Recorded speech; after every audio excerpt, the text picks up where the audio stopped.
श्री शिवाय नमस्तुभ्यम। हर हर महादेव। दोस्तों, आप सभी लोग जानते हैं कि 6 सितंबर 2024 यानी शुक्रवार को पड़ रही है भाद्रपद मास की हरतालिका तीज, जो बहुत ही खास है। और दोस्तों, ये वो हरतालिका तीज है जो कि भाद्रपद महीने में शुक्रवार को पड़ रही है, तो इस दिन का महत्व और भी अधिक बढ़ जाता है। दोस्तों, इस दिन किया जाने वाला पंडित जी द्वारा बताया गया एक लाल फूल और एक सफेद फूल वाला उपाय आप लोगों को जरूर करना चाहिए, क्योंकि दोस्तों, ये एक ऐसा उपाय है जो कि हर दिन नहीं किया जाता। भाद्रपद महीने में हरतालिका तीज आती है, उसी दिन किया जाता है। अगर आप लोगों ने इस उपाय को नहीं किया है या किसी कारणवश नहीं कर पाए हो, तो इस शुक्रवार हरतालिका तीज के दिन इस उपाय से मत चूकना। दोस्तों देखिए, ये दिन इतना खास होता है, इतना महत्वपूर्ण होता है। देखा गया है कभी कभी बड़े बड़े पूजा पाठ अनुष्ठान से जो मनोकामना पूर्ण नहीं होती है, वह हरतालिका तीज के दिन एक छोटे से उपाय करने से ही आपकी मनोकामना पूर्ण हो जाती है। और बहुत सारे लोगों ने इस उपाय को किया भी है और उनको इस उपाय को करने का फल भी जरूर मिला है। अगर आप लोग भी इस उपाय को इस शुक्रवार हरतालिका तीज के दिन करना चाहते हैं, तो आप इस उपाय को पहले अच्छे से समझ लेना, सुन लेना, उसके बाद करना।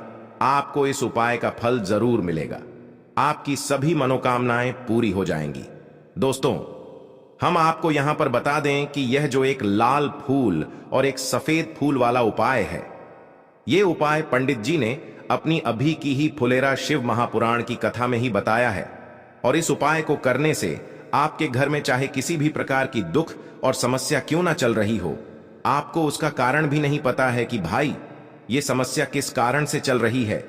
उसका कुछ भी कारण हो सकता है, जैसे पितृदोष हो सकता है, काल सर्प दोष हो सकता है, या किसी भी तरह का मंगल दोष भी हो सकता है। और भी बहुत तरह के दोष होते हैं, कुछ भी हो सकता है। पर आपको इस उपाय को करने के लिए अपने दोष को पता लगाने की भी जरूरत नहीं है। आपके घर में किस कारण से इतनी दुख और परेशानी आ रही है, वह भी आपको पता लगाने की जरूरत नहीं है। बस शुक्रवार की हरतालिका के दिन इस उपाय को कर लेना, क्योंकि इस एकमात्र उपाय को करने से आपके पूरे घर परिवार में सुख और शांति हो जाएगा। आपके घर में अच्छे अच्छे काम होने लगेंगे। आपकी जो भी मनोकामना होगी, वह भी धीरे धीरे करके पूर्ण होना शुरू हो जाएंगी। अब हम समझते हैं इस एक लाल फूल और एक सफेद फूल वाले उपाय को आपको करना कैसे है, किसको करना है, किस समय करना है और कैसे करना है। देखो, उपाय बिल्कुल आसान है, बस समझने वाली बात है। ध्यान से समझिए, उसके बाद ही आप लोग जो है इस उपाय को जरूर कीजिएगा। सबसे पहली चीज हम लोग ये समझते हैं कि इस एक लाल फूल और एक सफेद फूल वाले उपाय को इस आने वाली हरतालिका तीज के दिन किसको करना है। तो देखिए, इस उपाय को घर के सभी सदस्यों को करने की बिल्कुल भी जरूरत नहीं है। घर में से कोई एक मुख्य बड़ा सदस्य ही इस उपाय को करेगा, तो उस घर परिवार के सभी सदस्यों को इस उपाय को करने का फल मिल जाएगा। पर वो बड़ा सदस्य कौन होगा, कौन व्यक्ति इस उपाय को करेगा, तो यहाँ पर देखिए, हम आपको बता दें, घर की जो बड़ी माताएं बहनें होंगी, घर की बड़ी माताओं बहनों में से कोई भी एक माता बहन इस वाले उपाय को कर सकती है। अपने पूरे घर परिवार के लिए घर में सभी सदस्यों को इस उपाय को करने की जरूरत नहीं है। मात्र घर की जो बड़ी माताएं बहनें हैं, उनमें से कोई भी एक माता बहन इस वाले उपाय को करेगी, तो उसके घर परिवार के पूरे सदस्यों को इस उपाय का फल मिलेगा। अगर किसी कारणवश माताएं बहनें घर में उपस्थित ना हो, या वो इस उपाय को ना कर रही हो, कुछ दिक्कत हो, तो भाई उस जगह पर फिर घर का कोई बड़ा व्यक्ति भी इस उपाय को कर सकता है। माताओं बहनों के कहने का मतलब ये था कि माताएं बहनें घर की लक्ष्मी होती हैं। जब घर की लक्ष्मी कोई उपाय करती है, तो निश्चित ही भगवान शिव जी बहुत जल्दी प्रसन्न होते हैं और उपाय का फल में बहुत जल्दी और बहुत बड़ा करके भी यहां पर देते हैं। तो आप लोग ये बात समझ गए होंगे। अब हम ये बात समझते हैं, इस वाले उपाय को हमें करना किस समय है। एक लाल फूल और एक सफेद फूल वाले उपाय को हमें इस हरतालिका तीज के दिन करना किस समय है। तो देखिए, इस उपाय को करने का जो समय है, सुबह का समय भी है और शाम का समय भी है। अब देखिए, यहां पर हम मुख्य रूप से सुबह का समय नहीं बोलेंगे, क्योंकि देखिए, ये जो हरतालिका तीज है, और आप सभी लोग जानते हैं इसका प्रदोष काल का मतलब शाम का जो समय होता है ना, इस दिन भगवान शिव जी का सबसे प्रिय दिन होता है, तो आप लोग इसे एक लाल फूल, एक सफेद फूल वाले उपाय को सुबह के समय भी कर सकते हो और शाम के समय प्रदोष काल में भी कर सकते हो। सुबह के समय अगर कर रहे हो तो 10 या फिर 11 बजे तक भी अगर उपाय करोगे तो भी आपको उपाय का फल मिलेगा। वही अगर शाम के समय कर रहे हो तो इस दिन जरूर शाम के समय का ध्यान रखना कि शाम के 6 बजे से लेकर 7 बजे के बीच में अगर आप इस उपाय को कर सकते हो तो बिल्कुल कर लेना, पूरी कोशिश करना। पर अगर किसी कारणवश इस समय के बीच में ना कर पाओ तो रात 8 बजे तक भी अगर आप उपाय को करोगे तो आपको उपाय का फल जरूर मिलेगा। ये बात आपको समझ आ गई कि आप उपाय को सुबह और शाम दोनों समय कर सकते हो, मतलब करना आपको एक ही समय है।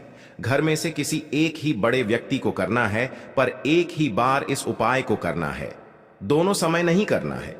आपको जो समय अच्छा लगे आप उस समय पर इस वाले उपाय को कर सकते हैं। तो चलिए जानते हैं इन विशेष उपायों के बारे में। लेकिन उससे पहले जो भी मेरे भाई मेरी प्यारी बहनें आज चैनल पर पहली बार आए हैं या मेरी आवाज आज पहली बार सुन रहे हैं, अगर आप भी महादेव के सच्चे भक्त हैं तो वीडियो को लाइक और चैनल को सब्सक्राइब जरूर कर लें और कमेंट बॉक्स में लिखे हर हर महादेव, ओम नमः शिवाय देखो। अब सबसे महत्वपूर्ण बात आती है कि इस उपाय को हमें करना किस लिए है।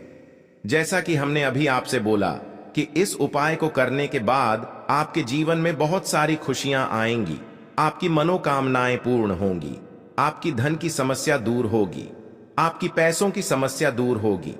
अब देखिए, अगर आप लोग सोच रहे हो कि भाई हमें अपना घर बनाना है पर घर बनाने के लिए पैसा नहीं है, हमें गाड़ी लेना है पर गाड़ी लेने के लिए पैसा नहीं है, हमें जमीन लेना है पर जमीन लेने के लिए पैसों की कमी पड़ी। अगर ऐसी ही दिक्कत, परेशानी या किसी भी तरह की धन से जुड़ी हुई समस्या या पैसों से जुड़ी हुई समस्या अगर आपके जीवन में चल रही है तो यह उपाय निश्चित ही आपके जीवन में बहुत सारे फल लाकर दे सकता है।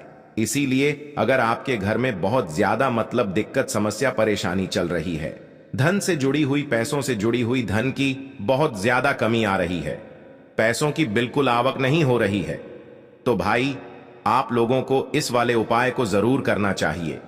घर में से किसी एक भी बर्थडे व्यक्ति को अब इस उपाय में करना क्या है वो सबसे पहले हम लोग जान लेते हैं। उपाय की सामग्री हम लोग सबसे पहले जानते हैं कि इस उपाय में किस किस चीज की आवश्यकता पड़ेगी।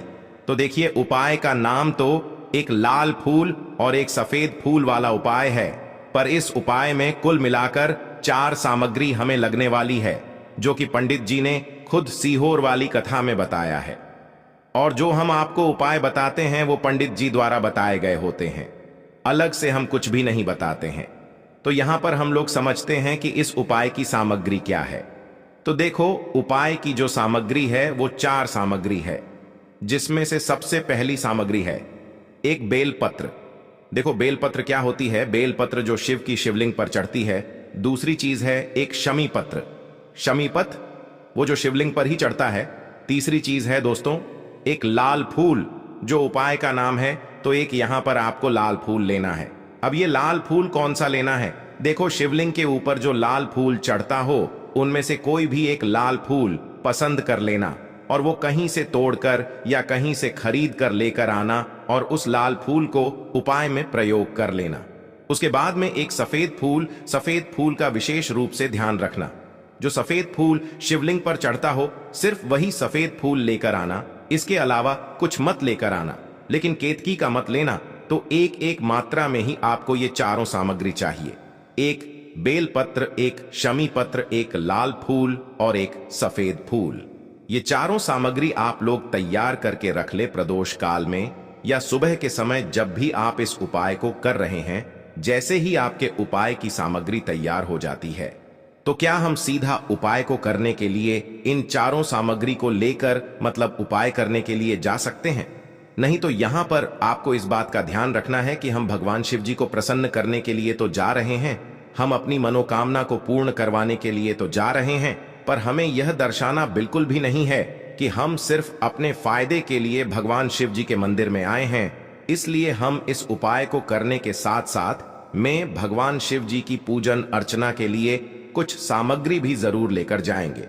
जैसे कि सुबह के समय अगर आप उपाय को कर रहे हो इस एक लाल फूल और एक सफेद फूल वाले उपाय को, तो भाई सुबह के समय आपको एक लोटा जल लेकर जाना है।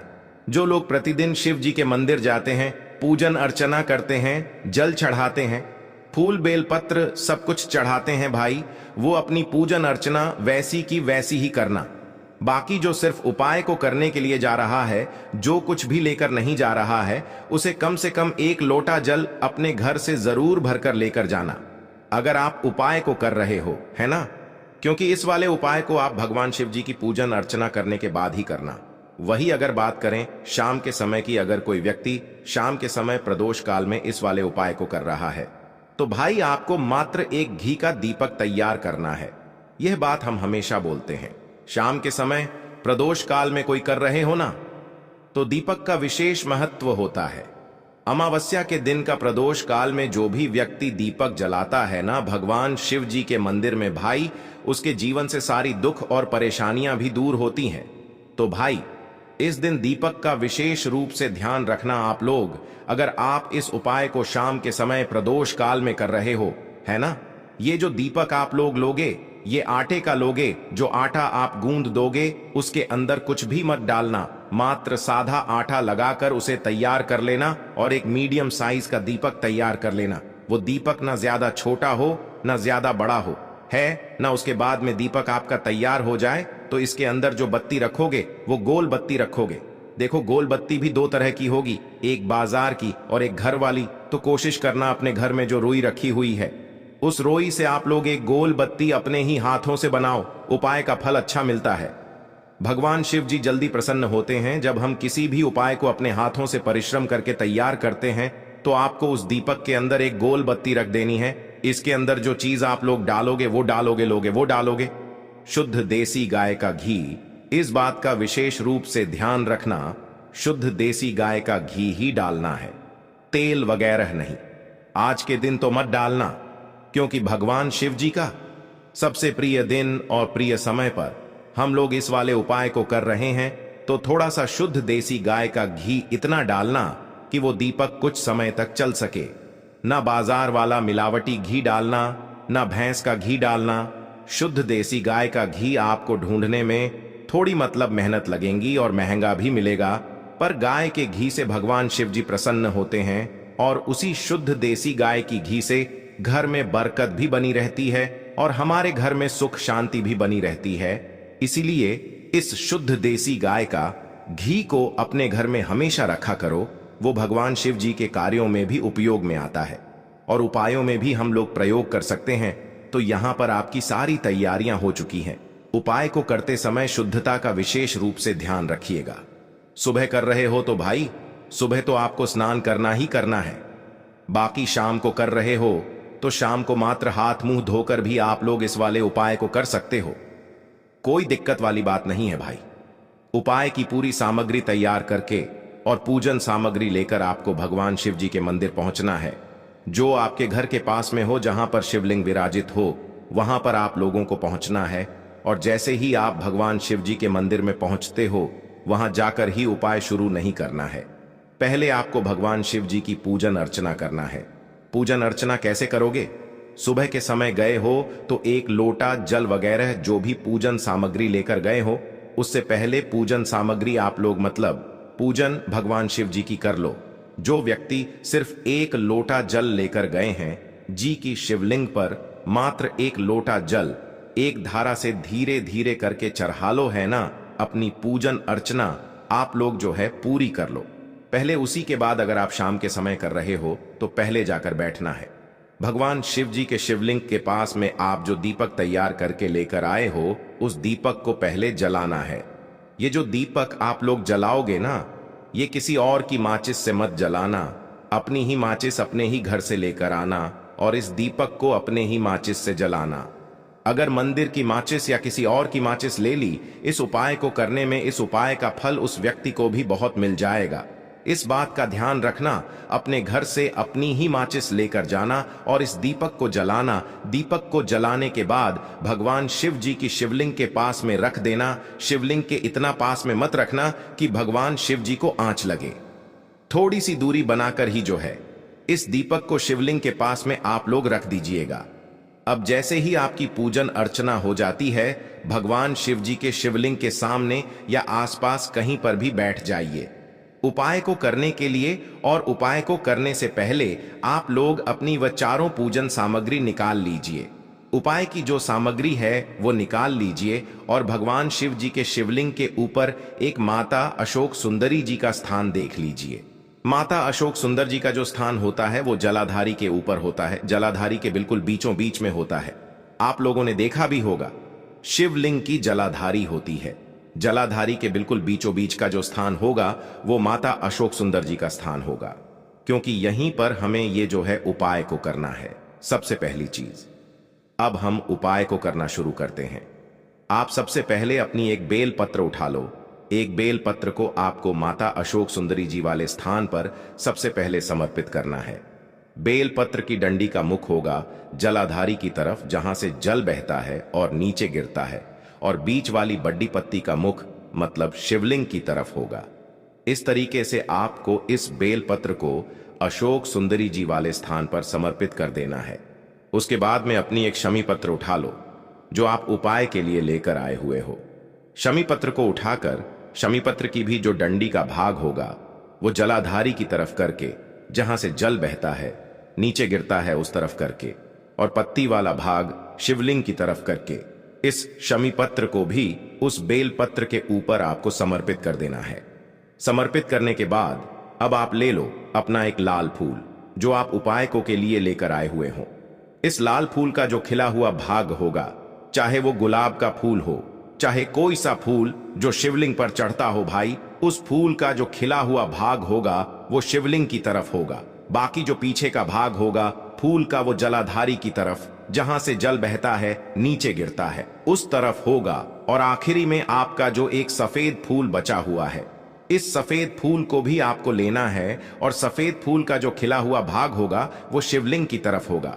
जहां पर शिवलिंग रखा हुआ है उस तरफ होगा, और डंडी का भाग जलाधारी के पीछे की तरफ हो जाएगा, मतलब जो जहां से जल बहता है और नीचे गिरता है। जब आप लोग एक बेल पत्र, एक शमी पत्र और एक लाल फूल, एक सफेद फूल चढ़ा रहे हो, तो उस समय आप लोगों को कांता भगवान या कांता चक्र का नाम लेते हुए ही जो है इस उपाय को करना है, और भगवान शिव जी और नारायण जी का स्मरण करते हुए ही इस उपाय को आपको करना है।